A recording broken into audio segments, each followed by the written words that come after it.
Usahay, maminaw ka, dili lang sala, hastang pagkamarites, imong paminawon dira. O nang ang pare, bugat yun na ang pamati human pa kumpisal. Birthday party sa bana, imbitar ang mga sakop sa pamilya, sa asawa, o nagpadayag ang bana nga nag-birthday sa iyang kalipay tungod kay ang iyang asawa mayo kayo muluto og hamonada. Nya didto man ang inahan sa iya asawa, iyang ugangan bali, iyang gipangutana nga giunsa man nimo pagtudlo nga akong asawa unsaon pagtimpla ang pinakalami nga hamonada. Kaya akong naobserbahan ang iyang buhaton sa hamonada, iyang putlan ang kada tumoy sa karne. Mao ba ni ang imong sekreto?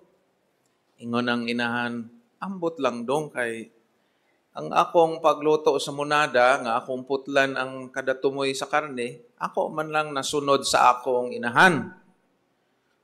Unya kay buhi pa man ang lola, giduol sa bana. Ipangutaan na, Lola, mao ba ni ang hinungdan nga nung lami kaayo ang hamonada pagkaluto sa akong asawa? Kay nasunod man daw ni nila ninyo nga imong putlan ng kada tumoy sa karne. Ingon siya, ay, Dodong, kaniadto, unang higayon nagluto ko hamonada, gamay kay akong kaldero, unang akong hiwaan ang kada tumoy sa karne. Mangigsoon, nanindot man sa ato ang pagpadayag sa atong pagtuo ug pagsalig sa santo ninyo, nga atong gisunod ang traditional expression sa atong gugma kaniya. Musayaw tag sinulog, musyagi tag pitsenyor, iwarawara na to atong kamot, mulinya tag taas kayo pila ka oras para lang ta makahikap bisan sa bildo sa iyang imahen, mo matatag sayo para mo apel sa mga kalihukan dinhi, mo sakripisyo tag maglakaw pila ka kilometro sa prosesyon, kay traditional expression nato sa ato ang gugma kaniya. Pero daghan kaayo kanato nga diboto sa santo ninyo, labi na tingali ang bagong henerasyon, igo na lang mo sunod, pero minus ang appreciation ngano nga ato ning gibuhat.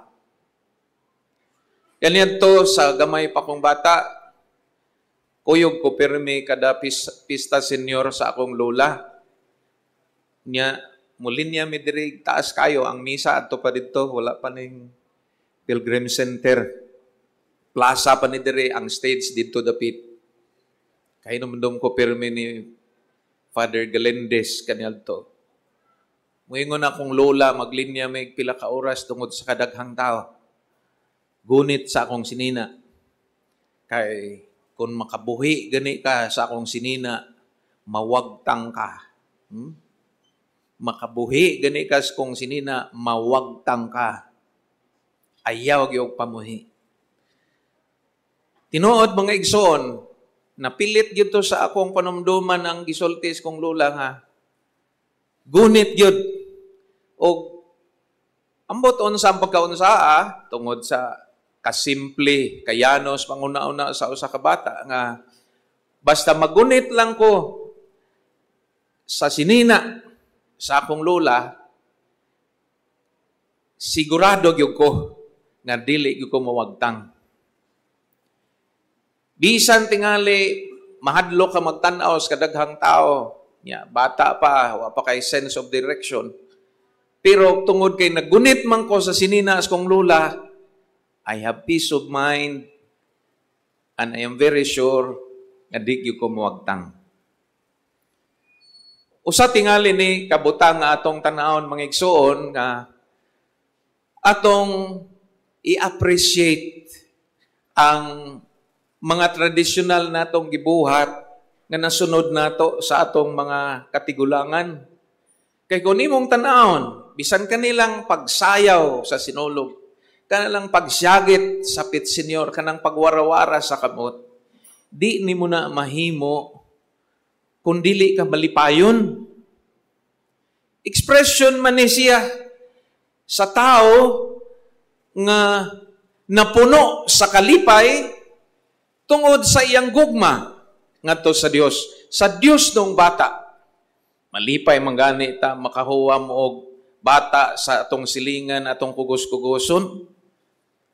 Ang apo gani ang apuhan di man ma-describe sa kalipay kung makakugos sa iyang apo for the first time, kay mas nindot man kuno ning apo. Kay ang apo og maayo ganig buot, malipay ang apuhan og saputon iuli sa ginikanan. Expression sa kalipay nga mo syagit, mo warawara, mo sayaw ta, mo awit. Kanindot di ay kung atong baliklan taon sa paghatag sa mga misyonero sa imahin sa Senyor ug atong giampingan sukad pa ni atong maong panahon hangtod karon, kalipay ug pagka mapasalamaton. Dili ba when your heart is happy, you cannot but be grateful. Nagpasalamat ta sa Ginoo. Ang atong tema, Santo Niño, tuburan sa atong kalinaw, dinha sa panaw sa pagtuo.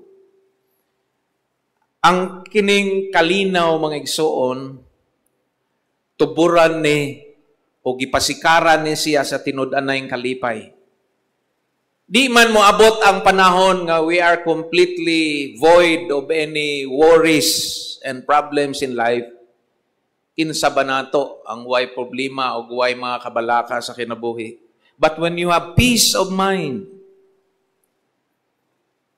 kumplito ang imong kalipay.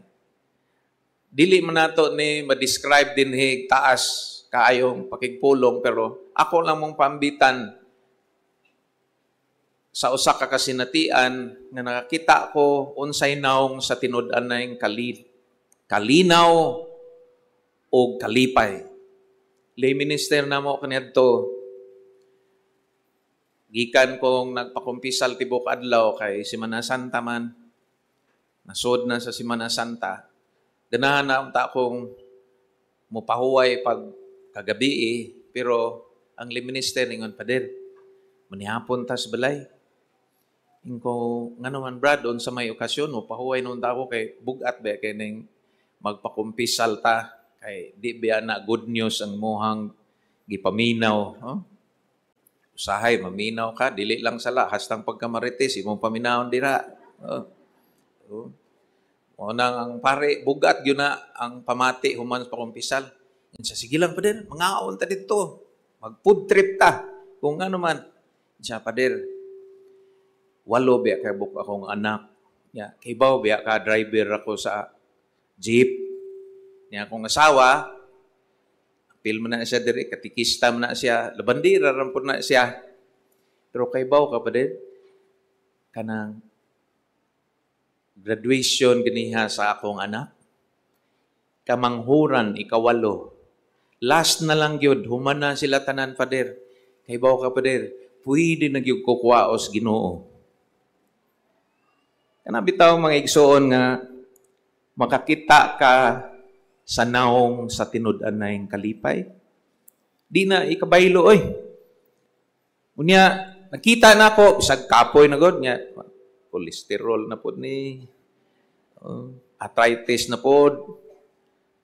Pero malipayon ka nga ni-oblige kay nakita nimo ang tinud-anay kalipay sa tao. Kana bitong kalinaw sa una-una nga wa na kay kabalaka.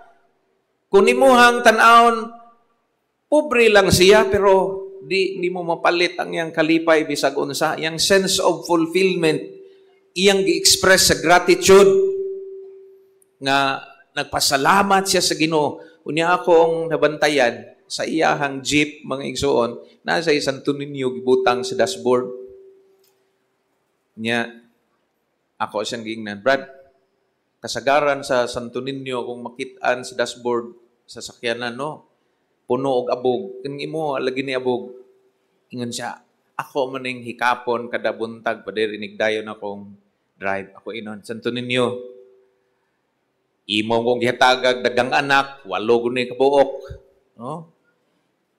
Imo gyud kong tabangan ani, you have no choice. Imo gyud kong tabangan ani, kay di gini kaya nako.